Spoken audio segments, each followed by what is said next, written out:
Почитувани граѓани на Кавадарци, Неготино, Росуман и Демир Капија.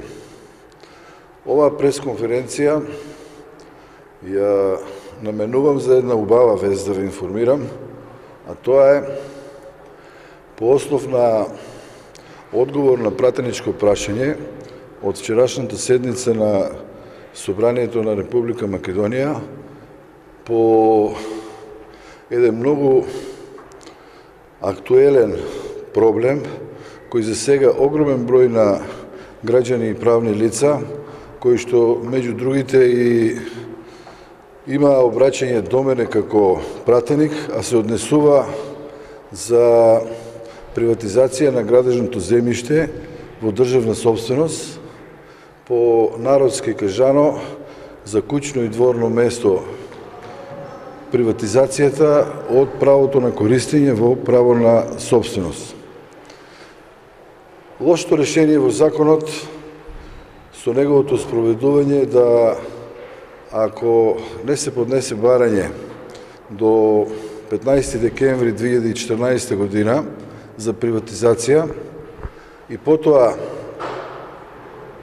вториот услов пријава за трансформација на правото на користење во право на собственост пред катастарот за недвижности, кое што беше до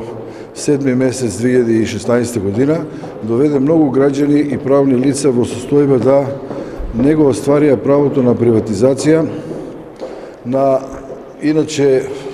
градежното земје под куќи и дворни места, исто така и фирмите, и на некој начин се изврши една голема неправда која не е ни според Уставот, бидејќи правото на собственост е загарантирано. На некој начин со овие услови за стекнување на собственост од роковите што ги напред кажав, луѓето го изгубија правото, она што е нивно, што го стекнале со правен основ или со наследство, да им се со така наречен административен акт, со не фаќање на рокот за поднесување на барање, односно на пријава, да нивната собственост, нивната куќа, дворно место, земјиштето што се наоѓа под куќите, да премине во собственост на Република Македонија, така да се евидентира во катастарот и на некој начин без надоместок, на присилен начин, на еден вид национализација. На таквите реакции ја поднесов пратеничко прашање дали владата планира да се измене законот за приватизација и закуп на градежното земјиште во државна собственост. Таквото барање има и од многу други граѓани и правни лица до Министерство за финансии имотно правно оделение. Во конкретниот случај по моето пратеничко прашање, кое се заснива на барањето на голем број на граѓани и правни лица од Кавадарци и Тиквешијата,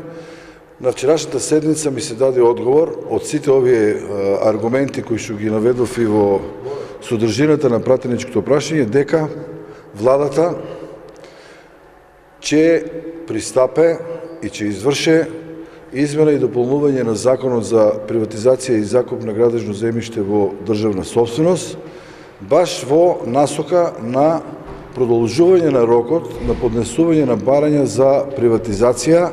да граѓаните и правните лица во тој дополнителен рок си го остварат правото на стекнување на собственост на својот имот и да истиот не биде заведен како Република Македонија, него правично, уставно и законски да биде собственост на оние кои што по законски основ го стекнале. Ова е многу добра информација. За сега многу голем број на граѓани кои го испуштија овој рок за поднесување на барање и на пријави и во натамошниот период ќе ја следам состојбата со поднесувањето на закон во насока на измена на барањето, ќе бидат граѓаните и правните лица благовремено информирани и од јавноста и од мене како пратеник да се пристапат кон остварување на ова право на собственост. Една друга работа ќе ја следам, исто така во контекст на ова пратеничко прашање, тоа е по спроведувањето на овој закон се јави еден проблем за неприватизација на иначе собственост на граѓаните или на правните лица, но ако со урбанистичкиот план е предвидена некоја јавна намена, досегашната пракса во уредувањето со законот и неговото спроведување, таквите површини, иако се со законски основ стекнати од соодветните граѓани или правни лица, не беа предмет на приватизација. Тоа беше предлог мој во содржината на пратеничкото прашање да се предвиди да тоа биде предмет на приватизација, бидејќи е законски стекнато, а тоа што има јавна намена, дали е за зеленило, дали е за улици, дали е за